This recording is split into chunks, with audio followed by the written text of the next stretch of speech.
Kəlbəcər bizim qədim torpağımızdır. Qədim Azərbaycan torpağıdır. Kəlbəcərin zəngin təbii qaynaqları var, təbii resursları var.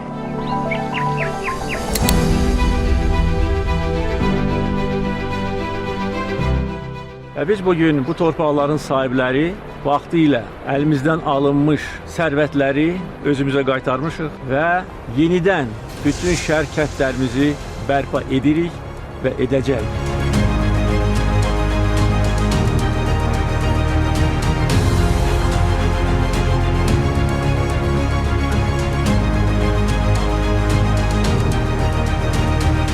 Kəlbəcər şəhəri indi dünyanın ən gözəl mənzərəli şəhərlərindən birinə çevrilir.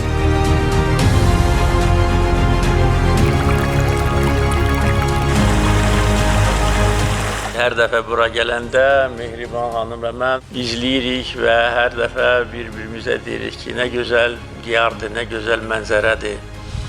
Bunun tayı bərabəri yoxdur dünyada.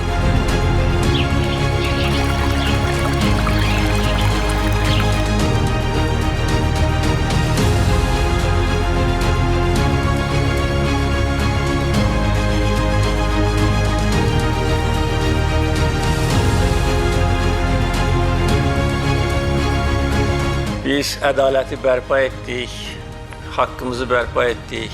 Ondan sonra müzəffər xalq və müzəffər qalib dövlət kimi yaşayacağıq, qürurla yaşayacağıq.